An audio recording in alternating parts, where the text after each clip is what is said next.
Welcome to day 5 of our pilgrimage. We're in a unique vantage point here in a place called the Promenade.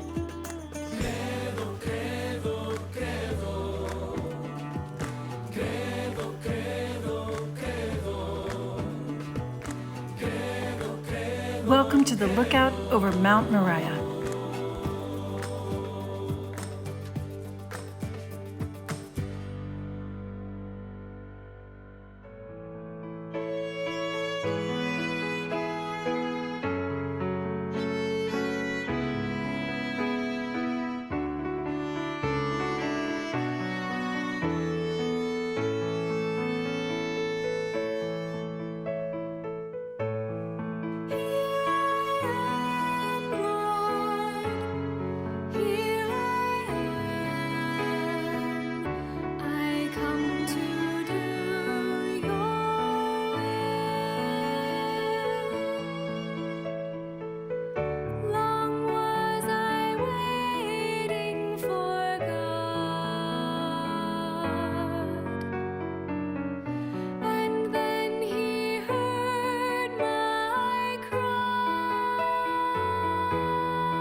So today we're going to be speaking about our response to Him.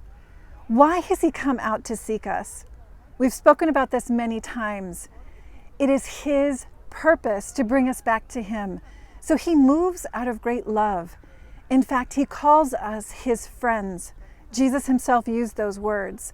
And even before that, at the very beginning of Revelation that we've spoken about, in the very first, you could call it covenant with mankind, He was walking in the garden with Adam and Eve. He was walking in the most wonderful, breezy part of the day. That speaks about the closeness, the intimacy of the relationship He wants to have with us. And so once we fell away, He is constantly searching for us. And so from this mountain, we can answer the question, if someone is looking for us like that, if someone loves us so much to have created us, to fulfill us with overwhelming love, what should our response be? What can our response be? It's the answer that this whole pilgrimage hinges around. The answer, our response, is faith. What is faith? We have to remember, we've been speaking about it because we've been going back again and again to our father Abraham.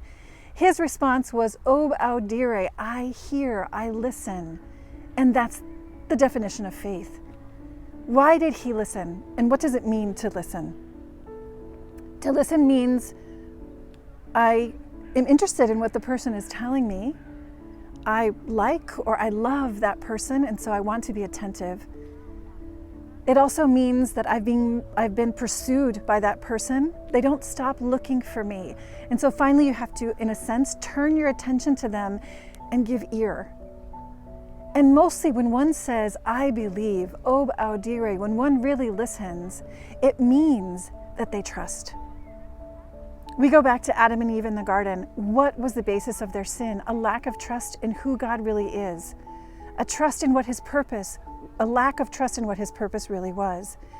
So when we think about faith, if we can muster up that sense in ourselves of trusting who is speaking to me and what his purposes are, we are living in faith.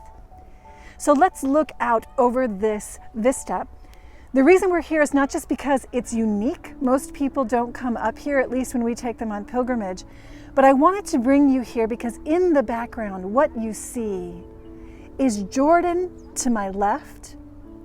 The sunset is it's just falling on those mountains. They were orange when we first started out here, and they're coming into shadow right in the Jordan Valley. And there's a beautiful sweep across this very clear atmosphere today because we've had snow in Jerusalem, it's been raining, and so this just clears all of the dust from the air and allows us to see very, very far. And that's also what faith is, the ability to see far, because suddenly we have God's eyes. And so not only do we see Jordan, but we can see all of that valley coming into Jerusalem, and we see mountain ranges behind us. The first one I think that you'll see to my left, as the sun is just setting over it, there's a tall tower, and that marks the top of the Mount of Olives. And then if we keep going around, as the sun is coming down behind me, you see what is called Mount Moriah, and that's why we're here. See the sun glinting off of the golden dome of the rock and then continuing on to the mount that's further on. This may have been exactly the same type of sunset that Abraham and his servants and his son Isaac saw when they came right here. And this is where we have the most remarkable demonstration of faith in Abraham. The faith of Abraham, who heard and he assented.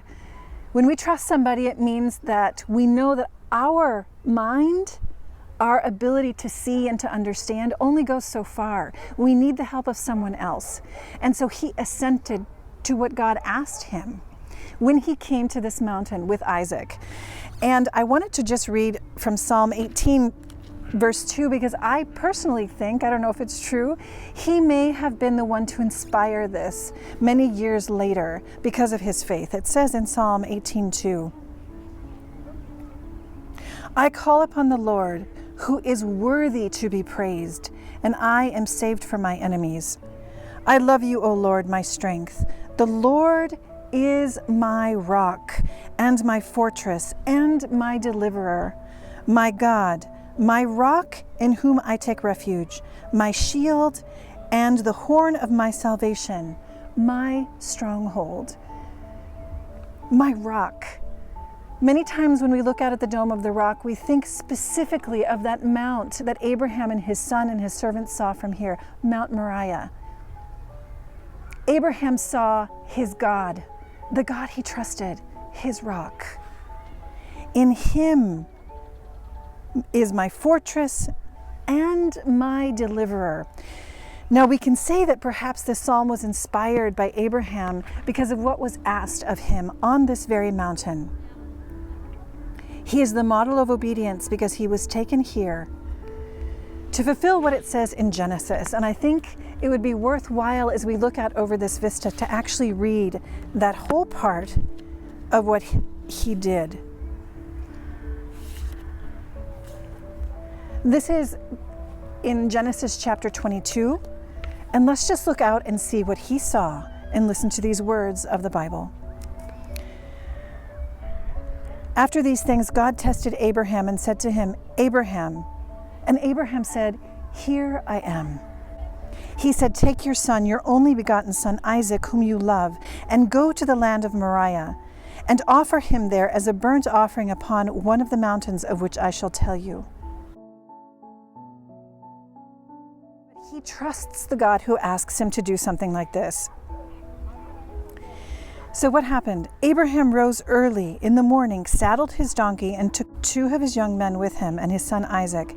He cut wood for the burnt offering and arose and went to the plain, to the place which God had told him. On the 3rd day, that speaks of salvation history, the 3rd day is when Jesus rose. This is the 3rd day. So on the 3rd day, Abraham lifted up his eyes and saw the place far off. You are seeing from this point the place that he saw. He saw Mount Moriah. That is the Temple Mount. That is that whole mountain area right there. And what happened? Abraham said to his young men, "Stay here with the donkey. I and the lad will go yonder and worship, and come again to you." And Abraham took the wood of the burnt offering and laid it on his son Isaac. And he took in his hand the fire and the knife. So they went both of them together. And Isaac said to his father Abraham, "My father." And he said, "Here am I, my son." He said, "Behold the fire and the wood, but where is the lamb for the burnt offering?" Abraham said, "God will provide himself the lamb for the burnt offering, my son." So they went both of them together. Please note this relationship between the father, Abraham, and his son Isaac. It indicates what we've been talking about this whole time. What is the identity of God? And Isaac himself helps us to understand the identity of the second person of the Trinity, Jesus. When they came to the place of which God had told him, Abraham built an altar there and laid the wood in order and bound Isaac his son and laid him on the altar upon the wood. Then Abraham put forth his hand and took the knife to slay his son. But the angel of the Lord called on him from heaven and said, "Abraham, Abraham." And he said, "Here am I." He said, "Do not lay your hand on the lad or do anything to him, for now I know that you fear God, seeing you have not withheld your son, your only begotten son, from me." And Abraham lifted his eyes and looked, and behold, behind him was a ram caught in a thicket by its horns. And Abraham went and took the ram and offered it up as a burnt offering instead of his son. So Abraham called the name of that place, "The Lord will provide," as it is said to this day.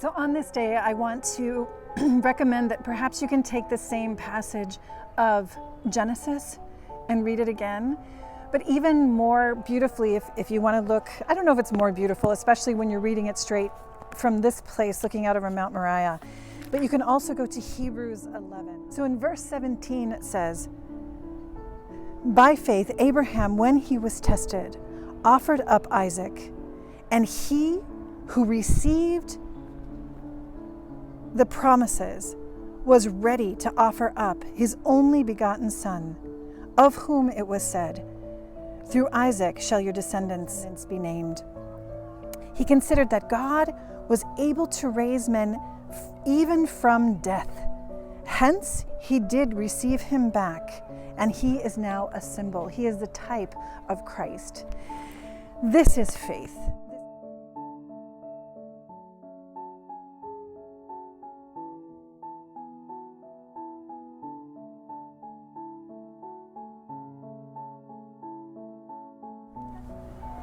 As we look out over this mount onto Mount Moriah, let's let these words echo inside. When we contemplate the blessings of faith, even now, as if gazing at a reflection in a mirror, It is as if we already possess the wonderful things which our faith assures us we shall one day enjoy.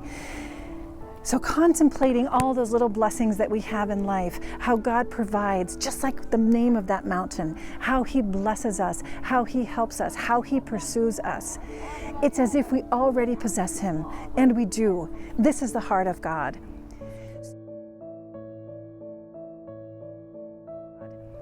So now we have the grace to go down to the Temple Mount. We'll be doing that in the morning. God willing, it will be bright and sunny, and we'll be able to see the dome of the rock where this actually happened. And so come with me as we take this adventure in faith.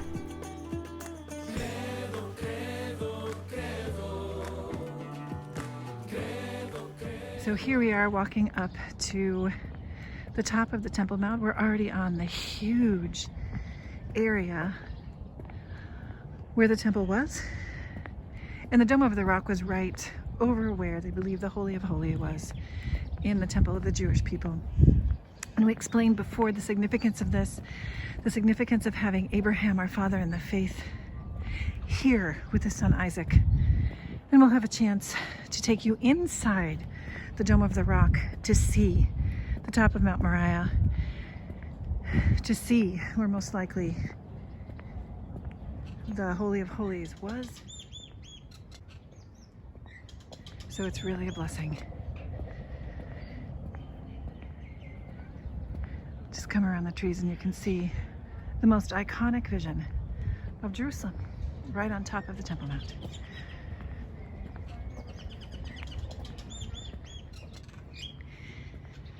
You can see these passageways and how beautiful the Temple Mount was. There was an inner and exterior courts. And here to my left, through the trees, you can see the Mount of Olives, Domus Flevit, and then also right there, those two domes mark the entrance to what is now called the Golden Gate, which would be the entrance into the portico that would take you into the temple. The entrance into Solomon's portico from the Second Temple. You can just get an understanding of how massive this whole area is. Here we can see in the background the Aqsa Mosque on the far northern part of the Temple Mount. Actually, the entire Temple Mount is officially a mosque. This is one of the most sacred places to the Muslim religion, but it also was the place where the Knights Templar, who were soldier monks that came during the Crusades, actually stayed. And right next to it is also something called the Stables of Solomon. Let's go around to the front of the temple.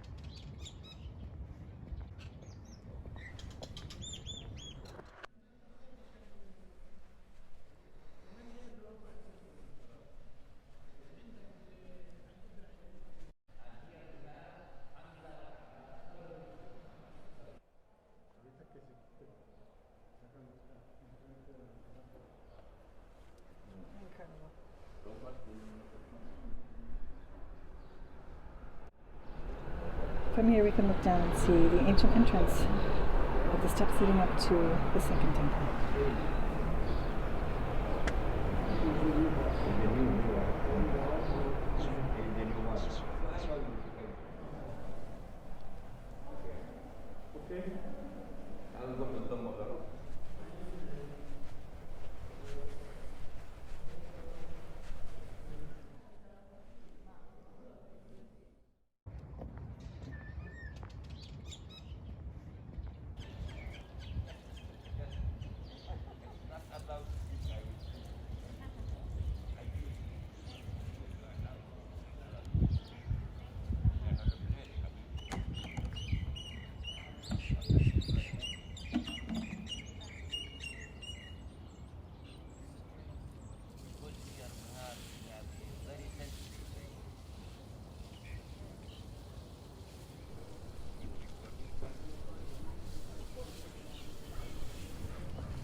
Mount Moriah. Mount Moriah. After that, I think you wrote Muhammad. As we walk through here and see some of the way they've decorated this Dome of the Rock with gorgeous paintings, biblical figures from nature, we heard our guide even say that this is Mount Moriah. So I wanted to read Psalm 18, which I mentioned before. I personally think Abraham inspired the writer of the psalm to write this by his faith. So here we are coming down beneath the Dome of the Rock. This is where Abraham sacrificed Isaac. This is absolutely extraordinary.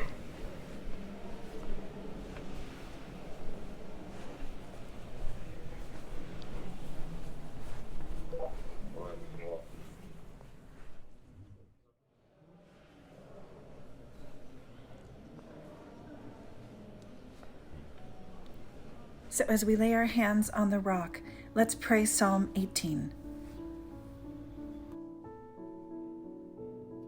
This is what it says. I love you, Lord, O Lord, my strength.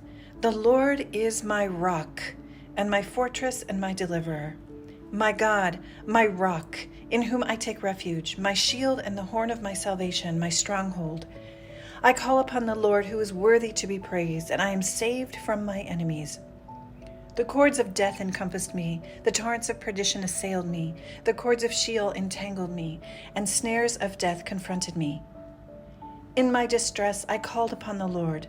To my God I cried for help. From his temple he heard my voice, and my cry to him reached his ears. The earth reeled and rocked.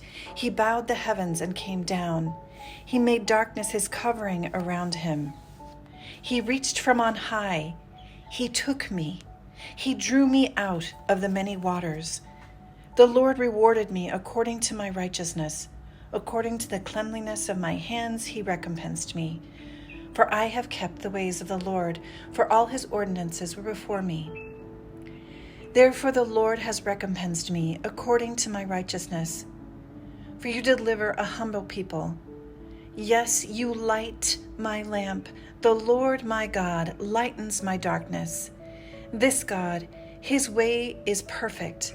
The promise of the Lord proves true. He is a shield for all those who take refuge in him. For who is God but the Lord? Who is a rock except our God, the God who girded me with strength and made my way safe?